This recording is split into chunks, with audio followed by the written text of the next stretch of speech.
Hi, I'm Tim Jones, and well, welcome to this particularly whiny edition of View from the Bleachers. I'm sorry, but do you mind if I vent for just a couple minutes? One of the things that just drives me crazy is people's complete inability to follow even the most basic set of instructions. Even well educated adults, like this guy, he has no clue how to answer the question being posed. Now, let me explain with an example of exactly what I'm talking about. For years, I've played racquetball with a great group of guys. These guys, wonderful guys. Our group consists of 10 men ranging in age from about 65 to 85. We play doubles games every Monday, Wednesday, and Friday between 8 a.m. and 10 a.m. We rotate teams after every game so that everyone has a chance to play. That is until in 2020, COVID shut our health club down for 6 months. As the club was slowly and cautiously opening back up, it imposed strict health and safety restrictions, including only allowing 2 people on the court at a time, not 4, and the requirement that we all mask up. Now, not to be too critical, but this guy never quite could figure out the proper masking equipment required. There's only one court at our club, and on a typical day, we have between 8 and 10 players wanting to play. So I was asked by the guys to compose and send out an email survey asking everyone which time slots each person wanted to play most. A simple one-question survey. So let me ask you, how hard can it be to answer a simple fill-in-the-blank question? Well, as I painfully found out, way, way harder than you might think. Way harder. Way harder. I'll tell you the rest of the story on the other side.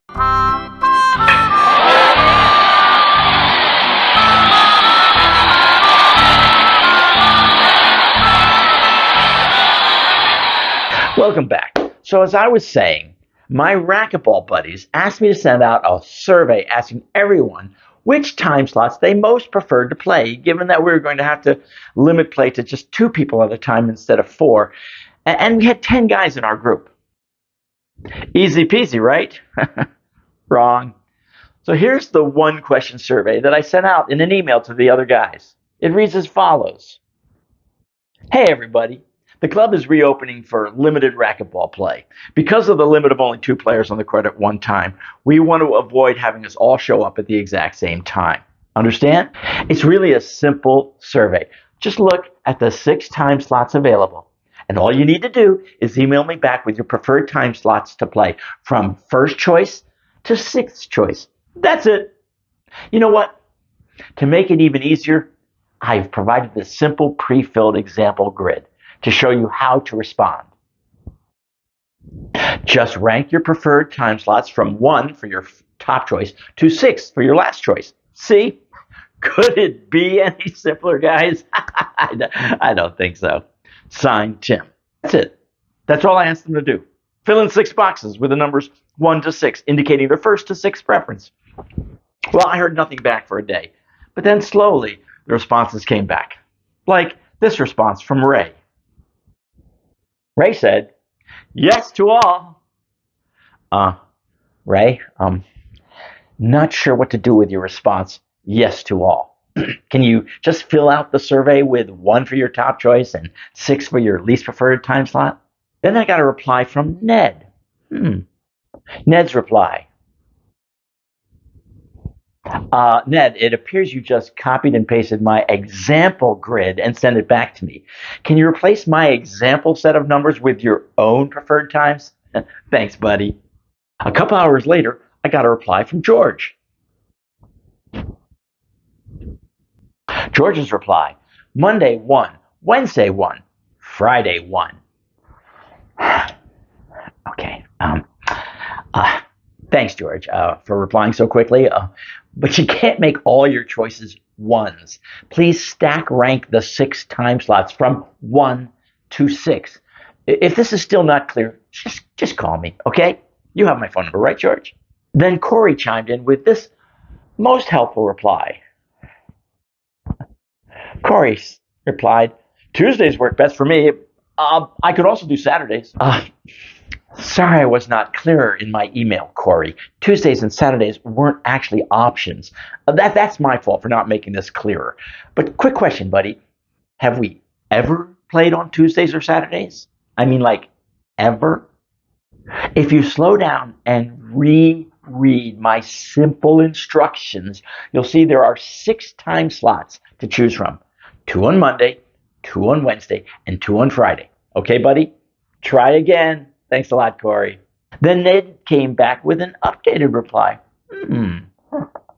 Ned's second reply.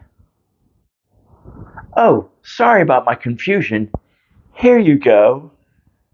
Rank your preferred times. Top choice, 1 to 6. Last choice. I see. Okay. Ned, buddy, help me out here. You're still just sending me back my example survey, just like you did before. Please, for the love of God, Ned, can you just slow down and give me your preferred times? Okay? You don't even need to use the grid if that's too complicated. Then I got back this reply from Johnny. Well, it's a start, I guess. Monday, 8 a.m., 1, 2, and 5. Monday, 9 a.m., 4 and 6. Wednesday, 8 a.m. Question mark for... Okay. Friday, 8 a.m., 5. Friday, 9 a.m., 0. 0? That wasn't even one of the options. And 3? And then another 3? Johnny, just curious. Have you taken your meds yet this morning? I'm not sure what to make of your responses since I asked for one number in each of the 6 boxes. Can you help me out, dude? Let me try this one more time.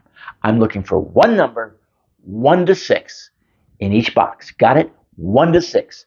This is not the SAT, buddy. It's really very basic. You know, I was really starting to lose it. Well, what can I say? And then I got Frank's reply, which, well, I'll just let you look at what he sent back. Frank wrote, "Here you go, Tim. Thanks for putting this all together." So Monday 8 a.m. might work, and Wednesday 8 a.m. is a maybe. I particularly like your Friday 9 a.m. preference of "I'll get back to you." Very helpful feedback, Frank. Great job at not falling into the trap of actually following any of my instructions. By the way, nice selfie photo, Frank. Jesus Christ. What's wrong with these guys? You'd think I'd asked everyone to solve for X in a graduate level calculus final exam. Well, anyways, then I got Rick's reply. Now, he's usually on top of things. Let's see what Rick has to say. I would like to play. Thanks for asking. Oh my God. What the hell's wrong with everybody? Do we even coexist on the same planet? Rick, buddy, throw me a bone. Just read the freaking instructions. Fill out all the boxes. Just put a number 1, 2, 6 in each box. This is not rocket science. Now, for a brief moment, I kind of felt bad about my sort of losing it with Rick. That is, until I saw Rick's next reply. I swear to God, this is what he wrote back. Sorry about that. I wasn't wearing my glasses. Here you go. Yep. I told him to put 1 to 6 in each box, and he did exactly as I told him to do. He put a 1 to 6 in each box. Much better, Rick.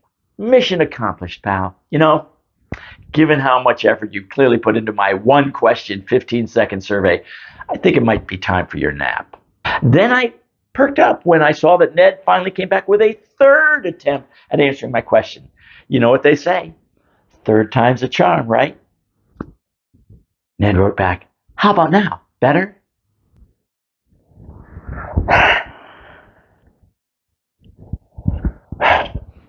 Hey, Ned. Whatever you're smoking, can I please have some of it? Your latest response establishes a fairly lucid awareness of several days of the week.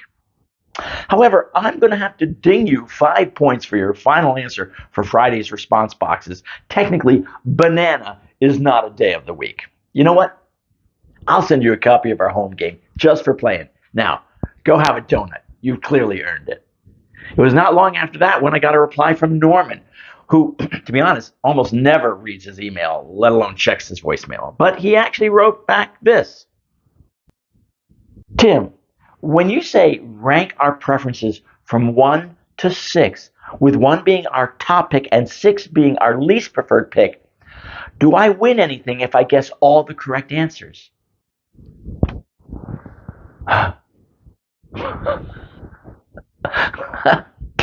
Is it me? Or did I just get abducted to an alternate universe where everyone is a fucking idiot? Yes, Norman. Yes, you do win a prize. You win the Congressional Medal of Honor. Thank you for asking, and good luck. Oh, and hint, the correct answer starts with a number between 1 and 6. Well, not to be left out, I even got a reply from Bert, who, well, on a good day is only about 65% there. And he wrote back, can I wear sweatpants? I'm sorry. Bert, what an excellent, totally on point question. You know what, buddy? Show up however you like, in boxers or briefs.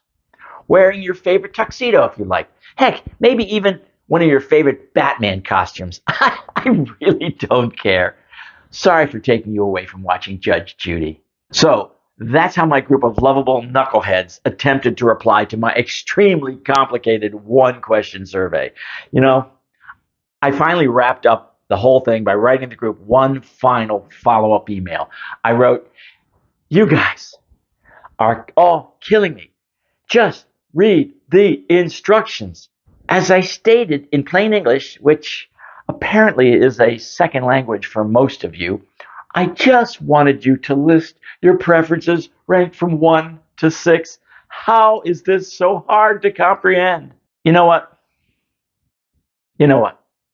Never mind. Forget it. I mean it. Just forget about it. The more I think about it, I need to apologize to all of you, my fine racquetball pals. I failed to grasp the enormous complexity of my survey question. It was not fair of me to ask everybody to give me answers using the first 6 numbers of our counting system. In hindsight, I realize now that I should have included a 5-page set of instructions with diagrams and a refresher on how numbers work, explaining how 1 is a smaller number than 6, along with a detailed FAQ anticipating likely questions like, what is a number? And can I reply in crayon? Yeah, forget about giving me 1 to 6 answers. Forget it. Instead, feel free to reply any way your little heart desires. Perhaps just email me your opinion on which is better, pie or cake. Or maybe share a quote from your favorite Tom Hanks movie. Or just enclose a photo of your favorite pet from your childhood. That's a very cute dog. Yes, your childhood dog is adorable, Bert, but isn't that Timmy and Lassie from the TV show? Just asking. My point is, any of these random responses will be every bit as helpful as the feedback I've received thus far. That's this week's View from the Bleachers. I'm Tim Jones, and well, if you enjoyed this week's video, please follow these very simple, easy instructions. Just like this video, subscribe, and tell your friends about my YouTube channel. Unless, of course, that's too complicated to understand.